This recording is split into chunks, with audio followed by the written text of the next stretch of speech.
Oxygen মোড় থেকে যুক্ত হয়েছেন সহকর্মী কাজী মাহফুজ। মাহফুজ, নগরীতে যানবাহনের সংখ্যা কেমন দেখছেন, আর যাত্রীদের বাস ভাড়া নিয়ে কোনো ভোগান্তিতে পড়তে হচ্ছে কিনা?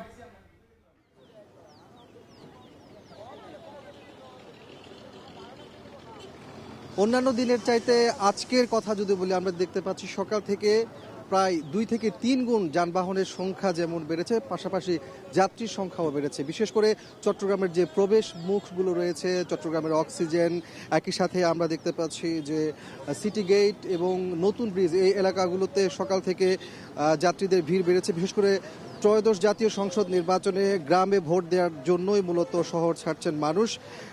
এর মধ্যে আমরা বেশিরভাগ দেখতে পাচ্ছি শ্রমজীবী মানুষ। আজকে কিন্তু শ্রমজীবী যে সকল মানুষরা রয়েছেন, কারখানা তাদের বন্ধ রাখা হয়েছে, যার কারণে তারা গ্রামে ছুটে যাচ্ছেন।